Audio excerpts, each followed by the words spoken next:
Hai teman-teman, baiklah, saya Flora Srimaya Damanik dengan NIM A1C219055 dari Prodi Pendidikan Matematika Universitas Jambi. Pada video kali ini, aku akan membahas tentang kesetimbangan benda tegar dengan menggunakan simulasi PET. Syarat kesetimbangan pada benda tegar yaitu yang pertama, total gaya yang bekerja pada benda sama dengan 0, dan yang kedua, total momen gaya atau torsi yang bekerja pada benda sama dengan 0. Berdasarkan kemampuan benda untuk kembali ke posisi semula, keseimbangan benda itu terbagi menjadi 3. Yang pertama, keseimbangan stabil, yang kedua, keseimbangan labil, dan yang ketiga, keseimbangan netral.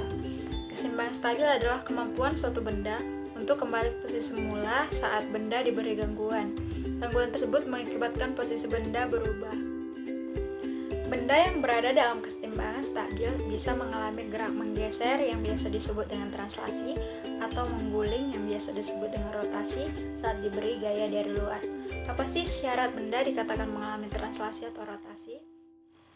Jadi, syarat benda bergerak secara translasi adalah sigma F tidak sama dengan 0 dan sigma torsi sama dengan 0. Yang kedua, syarat benda bergerak secara rotasi adalah sigma F sama dengan 0 dan sigma torsi tidak sama dengan 0. Dan yang ketiga, syarat benda bergerak secara menggelinding atau translasi dan rotasi adalah sigma F tidak sama dengan 0 dan sigma torsinya juga tidak sama dengan 0. Yang kedua, keseimbangan labil terjadi jika benda tidak bisa kembali ke posisi semula saat gangguan pada benda dihilangkan. Gangguan yang diberikan menyebabkan posisi benda berubah atau pusat gravitasi turun. Dan yang ketiga, keseimbangan netral terjadi jika benda mendapatkan gangguan di mana pusat gravitasi pada benda tidak naik atau tidak turun, akan tetapi benda berada di posisinya yang baik. Nah, di sini saya sudah menggunakan aplikasi PET untuk simulasi keseimbangan. Pertama, kita buat penggaris untuk mengukur jarak dari pusatnya di sini. Kemudian kita ambil beban dan kita letakkan di 1,75. Kita ambil beban yang masanya sama dan jaraknya sama juga. Nah, kita bisa lepaskan penyangganya. Nah, di sini terlihat bahwa dia itu seimbang. Kemudian kita ganti bebannya. Kita ganti bebannya beban yang berbeda dengan jarak yang sama.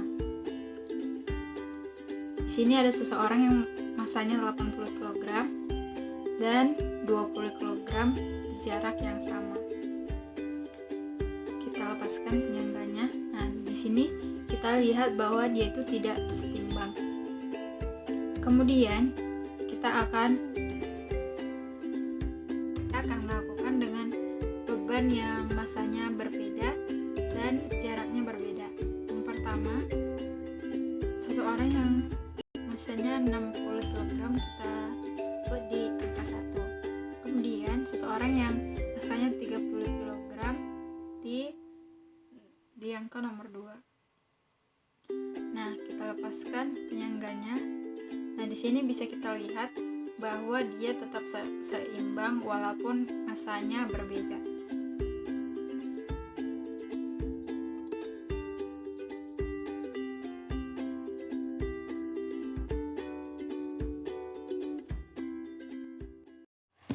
Nah, itu dia yang dapat saya sampaikan tentang keseimbangan.